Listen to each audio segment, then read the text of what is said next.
I pledge allegiance to the flag of the United States of America and to the republic for which it stands, one nation, under God, indivisible, with liberty and justice for all.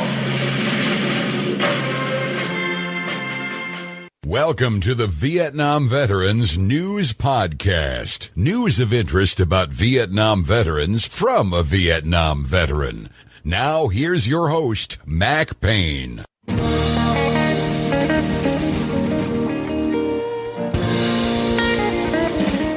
This is Mac Payne here with episode 1833 of the Vietnam Veteran News Podcast. News about the Vietnam War and the brave veterans who served there, as told to you by yours truly, a Vietnam veteran. This episode is going to be part 2 of the excellent interview with Maureen Ebersole. In the interview, she tells about her epic struggle to obtain federal pension benefits for Air America personnel. Without any further ado, let's get right back into this interview. We join the interview in progress where I asked Maureen this question. How long has it taken you to get to where you are with this legislation on Capitol Hill? As I said earlier, Bill Merrigan began the effort in 2003. The first hurdle was combating all of the misconceptions the CIA had sown on the Hill. We call it their chart of arguments. The idea that Air America was a private company or that the employees were overpaid private contractors. They didn't know who they worked for. That Air Americans had an adequate retirement plan, so this is just going to amount to double dipping. Or my favorite, the legislation granting them retirement credit might set a precedent and potentially open the floodgates, to millions of others out there who could claim to be like Air Americans. In order to disprove all of this, we have visited Capitol Hill 3 or 4 times a year for the past 10 years to meet with Senate and House staff. We now come armed with CIA declassified government documents that reveal the truth, and we generally have 8 to 10 meetings a day. And in those meetings, it's just us against the word of the big, bad, scary CIA. And some people just can't be dissuaded from their established notions where you just want to tell them, don't believe everything you know, whereas other people read up and get it right away. It's very interesting how different people react to different things. I mean, sometimes you wonder what's going on in their heads, and I think some of these people may have ulterior motives, but we'll leave it at that. Next question I have for you is, what have been the main obstacles you've encountered in trying to get equity for Air Americans, as you call them? I'm going to start calling them Air Americans, too, instead of Air America personnel. What has been your main stumbling blocks in getting this done? Leaving aside the CIA's input, congressional process has definitely been a struggle. It took us 2 years to get a required report from the Office of the Director of National Intelligence that showed that the legislation paying Air Americans would not affect national security. It took another 2 years to get a required CBO score. That's a score of the cost of the legislation from the Congressional Budget Office. And the complexities of our issue also get us tangled up with the Congressional Committee process. If you're trying to get something done, that can be very frustrating. But I have read that the Founding Fathers set up the system to be like this so that things couldn't be easily done, because otherwise, I guess they were afraid they would just go off willy-nilly doing things. But when you're trying to get something done, that can be extremely frustrating. And you talk about cost. That's always the big deal with Congress when they say, well, we have to be careful. We've got to get the Office of Management and Budget to check this out. Since you've been doing this for so long, what is the actual cost of the legislation to get this done? We worked with the Congressional Budget Office, and the score came in at $42 million divided over 10 years, which Hill staffers have described as budget dust and couch change. But that doesn't mean we haven't heard from some offices about their concern about the cost. We like Senator Tester of Montana. He's a leader on the Veterans Affairs Committee, and he's one of our co-sponsors. And we like what he said about the cost. He said, it's the cost of war. And that's so true when we think about defense spending and the defense budget. we have to figure in veterans' costs as the cost of war and the cost of our global engagement. One of our co-sponsors noted that nobody ever mentions the cost of the helicopters that Air Americans were flying to the carriers out in the South China Sea on the last day in Vietnam, which once landed were being dumped off the carrier into the ocean. Also, we assure them that nobody got rich flying in Laos or evacuating Saigon. Oh, yeah. The money's always a big deal when you're trying to do anything. I remember with the Blue Water Navy Vietnam veterans, every time they would make a proposal, the response would always be, well, how are you going to pay for it? We've got to come up with a way to pay for it. You've got to come up with a way to provide funds to pay for it. Now, I think you've got something very interesting when it comes to that question about the Air Americans, and that is, where will the money come from to pay the Air Americans? Oh, yes, we hear the pay for question all the time. But this is one of the most unjust aspects of all of this, is when Air America was dissolved in 1976, it returned about $25 million to the U.S. Treasury. At least 60% of that was deposited into the Civil Service Retirement Fund, and maybe more than that. That deposit with interest since 1976 is accounted for as part of the assets of the Civil Service Retirement Fund, which is used to pay the retirement credit of other federal employees. The Air America deposit the fund more than covers the cost of this legislation. And it's a fund that currently has over $800 billion in assets, and it is projected to be in the black for the next 80 years. So the money in this case is there. We're just trying to get it released to the people who earned it and deposited it.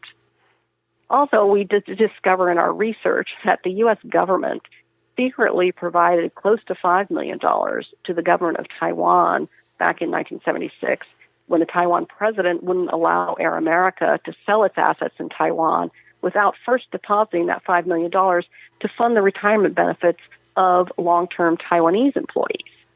So we, the U.S. government, funded their retirement, but we still haven't gotten to paying the retirement credit of the American employees. That doesn't seem right. That is something that makes me so mad. I would like to pierce my ears with a Black & Decker drill because from what you say, the money's already there. There's more than enough money to pay it, and the amount needed, $42 million over 10 years, is nothing to the federal government. You want to grab somebody and knock them over the head and say, what is your problem? Give them the money, it's there. Now, pardon me, I have to calm down a little bit. Before, you stated that the Congressional Committee process is an obstacle. Has that complicated the effort? How bad is it dealing with the Congressional Committee process? The process is meant to divide up congressional work into manageable issue areas. The problem is that our legislation can be said to cross several issue areas, so that it could be assigned to really any of three committees, the Armed Services Committee, the Intelligence Committee, or the Homeland Security and Government Affairs Committee. Our current legislation, S4380, has just been referred to the Government Affairs Committee, although it's clearly best suited to the Intelligence Committee, since they have oversight of the CIA, which has been critical to this whole mess. The Government Affairs Committee doesn't have the same relationship with the CIA and doesn't have the background to analyze CIA declassified documents. Apparently, they assign jurisdiction to the Government Affairs Committee because they have oversight over the Civil Service Retirement Fund. Our problem is that although Senate rules give the Government Affairs Committee primary jurisdiction, the actual Senate practice doesn't align with that. So when we visit the Hill, we are always referred to Senate offices to their defense teams, to their military legislative assistants and their national security advisors, because they have the background to understand the issue. We have never been referred to their government affairs staff. So the knowledge base that we've built on the Hill over the past 15 years doesn't reside with the Government Affairs Committee.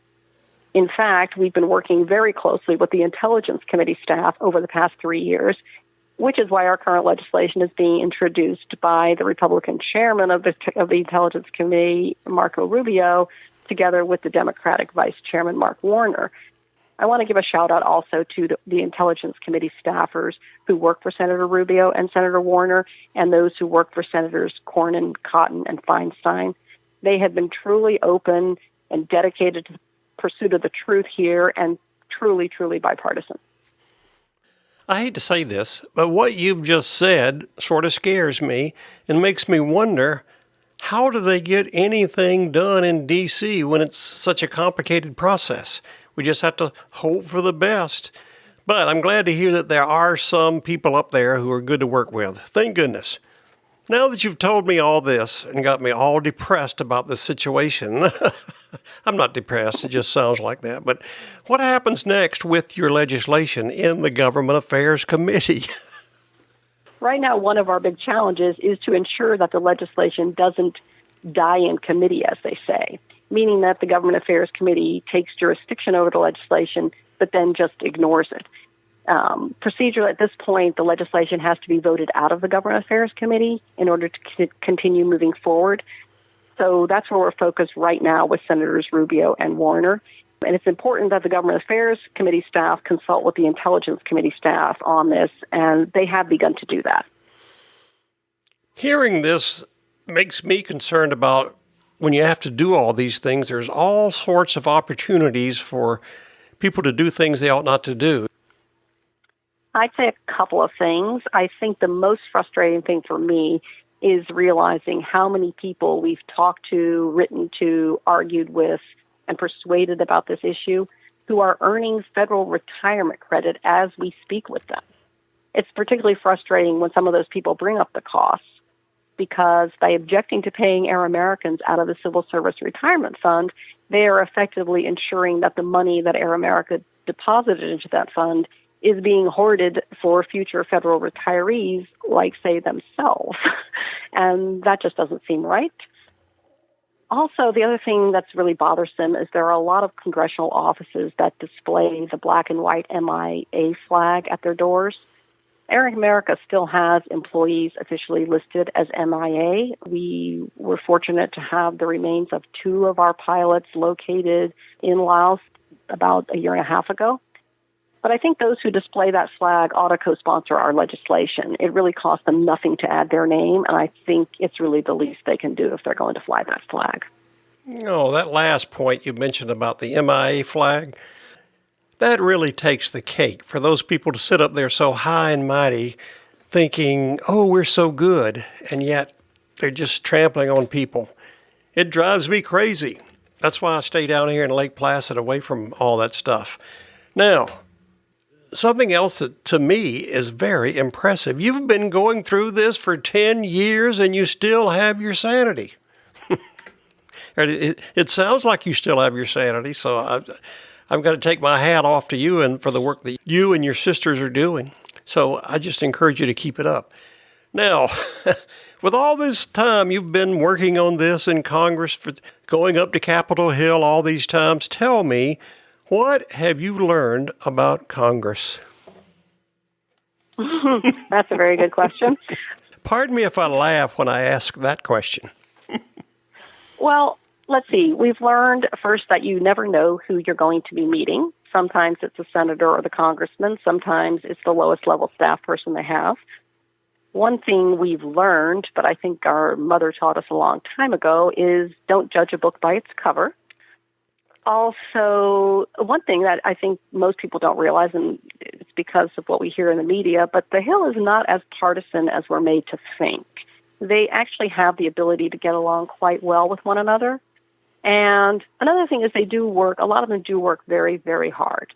We get emails late at night all the time from Hill staffers, and most of them are very responsive. Also, there's a program I want to call out called the Defense Fellows Program, in which active military personnel spend a year in Senate offices working with Senate defense teams in senators' offices. It's a very competitive selection process, and so it's the best and the brightest. But it's really a tribute to our military that the Defense Fellows, I have to say, are among the brightest people we meet. They always read up in advance. They take notes. They ask questions. They know their history. They're engaged. They're nonpartisan. And they are on time.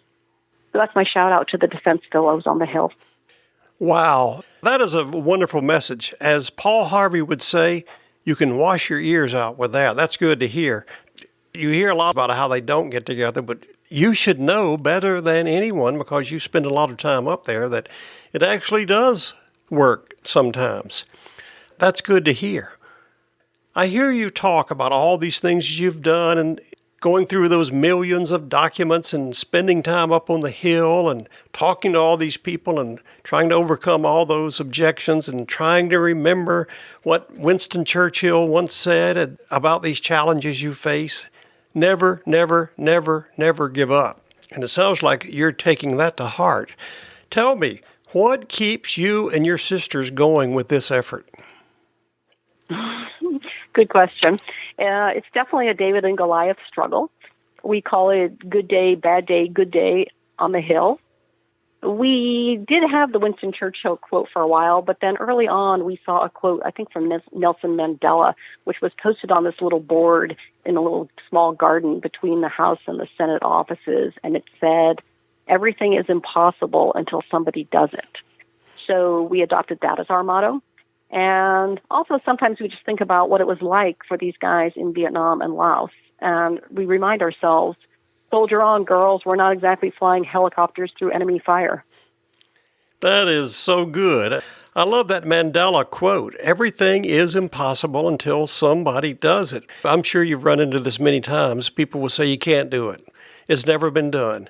They haven't done it before, so you can't do it now. So you just have to keep listening and believing what Nelson said. And the other thing is, there's nobody that I know of, they're not shooting at you, are they?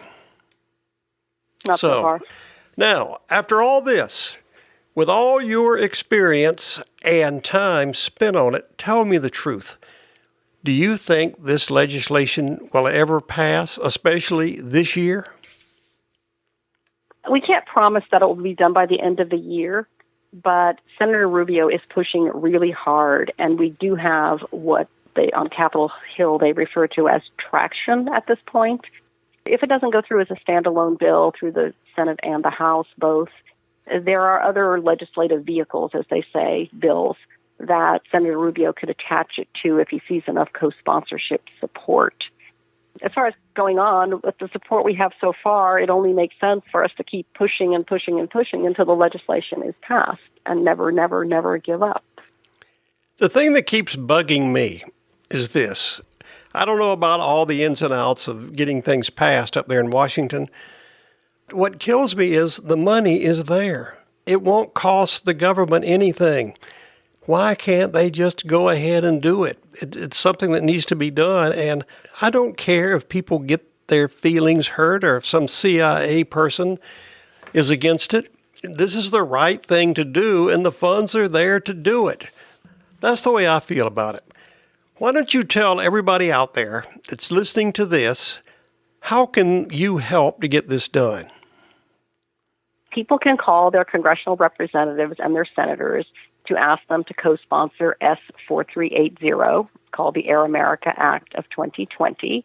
The bill number in the House will be different, and that will be out any day now. So what I would do is welcome people to email us at helpairamerica@gmail.com. Give us your name, your city, and state, and we will respond right away with the contact information of the best person you can email on Capitol Hill and the best phone number to call if you prefer to call. We'll give you the House bill number so you can call your representatives as well. Are you saying that there's other people in Washington they could contact other than their representatives and senators? No, I'm saying that I will give you the name of each Senate office that they should contact instead of just the general number. There are actually specific people that would be be more helpful. So you're saying it would be better to do that than just go to the general number you see on their website? You can do that as well, but if you really want to target them, and just tell us where you are and we'll give you the person. Also, there are some people who we know are more amenable than others. So, that's good to know. helpairamerica@gmail.com, and we'll give you the right information. Did you hear that, everybody? They have some inside information. What I'll do to make this easy, I'll put that number, the bill number, the Senate Bill 4380, and the name of it on the show notes for this episode, along with your email address. I encourage everybody listening to drop you an email. It's free. It doesn't cost anything. And the email system is not tied up in the post office situation going on right now, so you can get your message right through and get right back to the people who can help us the most get this bill passed. And again, the thing that really gets me going is it's something that ought to be done, and the money's there. What is the problem, people? Get her done. This is something we really need to do. This is coming from somebody who's participated in combat for our country, and I understand how important it is. We want to do it. Maureen, I cannot thank you enough for coming on the podcast and explaining this situation, especially considering all the millions of documents you should be going through right now. So we appreciate it. To lay it out, it's one thing to know the history of an organization like Air America, but now you've told us about what's happening with the current situation and what we need to do about it and the reasons why, and I can't thank you enough. So I'm going to get busy on getting this thing published, and do you have any final statements you'd like to make on this effort that we're working on? Yes. One thing I want people to know is that when you do call Capitol Hill, it is our democracy at work, the one that all of our vets out there fought for, and it actually does work. I'm telling you, every single call is recorded, and every single call makes a difference. I just want to say God bless all of our Vietnam veterans out there, and thanks for taking the time to listen. We hope to actually hear from all of you. It would be an honor. All right, everybody listening, you have your marching orders. Get to work. I know I'm going to do it. Remember, the name of the proposed Senate bill is the Air America Act of 2020, number S4380. You can contact Maureen Ebersole at this email address, helpairaamerica@gmail.com, and she will provide you with the best Senate contacts who can be the most effective in getting this important legislation passed. Please do your part to help these deserving Air America veterans. Maureen, thank you very much, and we hope to have you on here again when you can say, we've done it, we've accomplished it. So thank you, and I look forward to talking to you again very soon. Thank you, Mac.